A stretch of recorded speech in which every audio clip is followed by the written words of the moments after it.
Hi guys, my name is Vanara Scott and this is KillaKrane Productions.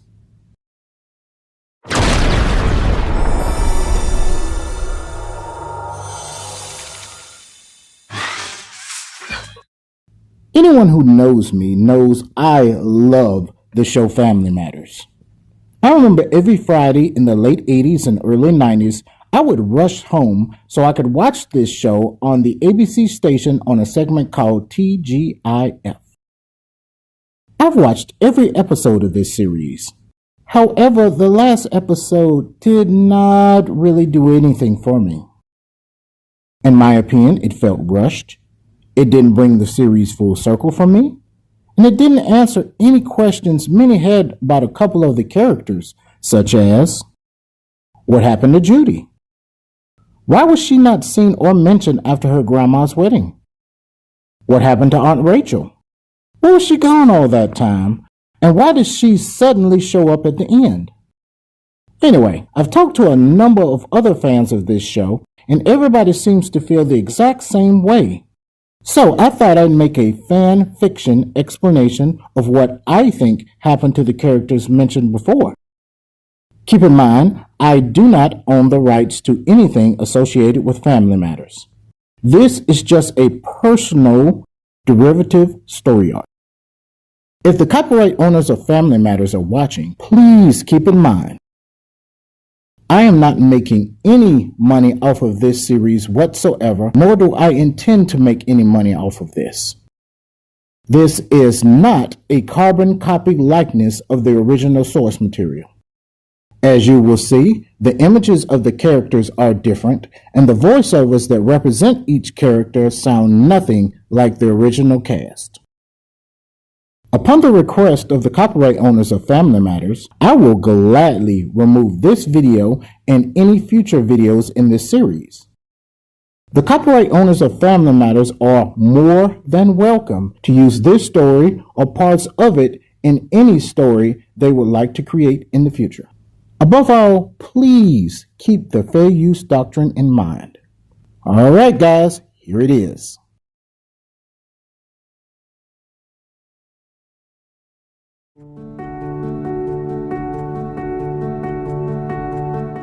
Like his son Eddie, Carl Winslow is also enjoying his retirement from being a police officer. However, he still goes back to the precinct and speaks to the new recruits from time to time. The new recruits are asking him about his old partner, Lieutenant Murdaugh. Carl starts to share memories about him.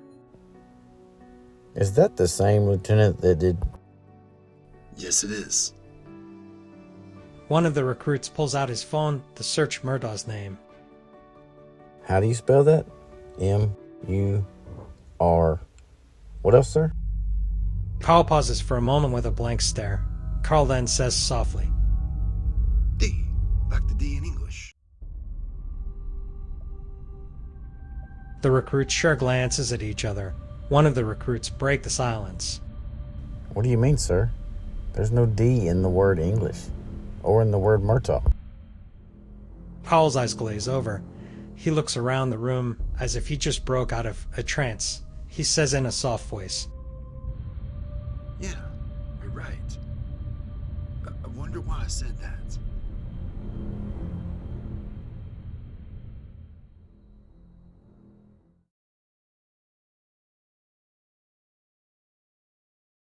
The store owner is busy stocking the shelves of her successful popcorn/candy business. All of a sudden, a delivery guy comes in and asks where he should place her new shipment. Just put it anywhere. I'm rearranging everything now anyway, so it doesn't matter. As she starts to unload and stock the new shipment, she hears a faint voice from somewhere. She probably likes it in her mouth anyway. Judy, disgusted by this, turns around and shouts to her employees. Who said that? All of the employees standing near look at each other with a puzzled expression. One of the employees speaks. Are you okay, Judy? They don't want me anymore. Who doesn't want you anymore? I just don't know.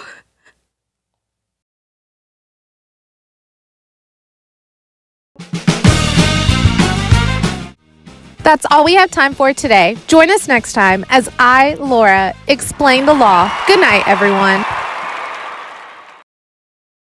The director of Laura's show comes over and congratulates her on a successful episode. A production assistant then comes over and says to Laura, "Excuse me, Mrs. Urkel. There's someone on set who wants to speak to you." a little girl runs up on stage and hugs Laura. Thank you so much for all of your help getting my dad out of jail. Because of you, he was able to see me graduate elementary school. It was my pleasure. All of a sudden, the father of the little girl comes up and shakes Laura's hand. I want to also thank you personally. Because of you, me and her mother are going to get married later this year, and my bundle of joy here is going to be the flower girl. Oh, that's so sweet. That reminds me so much of my little sister. One of the other production assistants on set overhears and says, Didn't know you have a younger sister. Laura's smile drops and her joy turns into confusion. I don't know. The little girl is confused and perplexed at what she means by this. She goes next to Laura and says, And what did you mean? Laura clenches her eyes shut. She starts to sweat.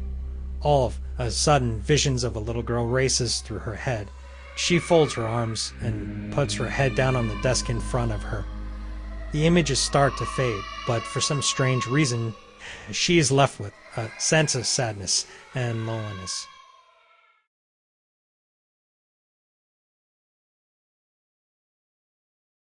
Judy goes home and walks in her bedroom. On her dresser, she sees the picture of the old orphanage she grew up in. She reminisces on friends she made in there and how well the volunteers at the orphanage treated her. This starts a nostalgic trip for her, which makes her go through some old stuff in a box that they gave her when she left the orphanage.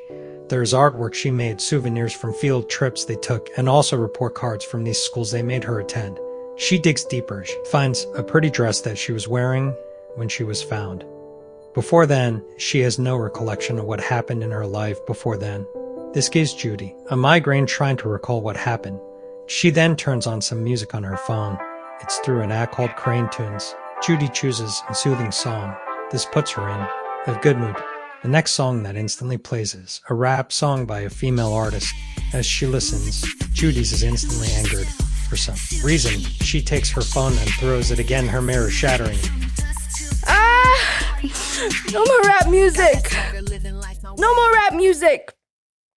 No more rap music. She falls backwards with her back against a wall. Her anger increases. However, the volume of her outbursts gets softer and softer as she chants the same thing. She then looks on the floor and sees the dress she was found in.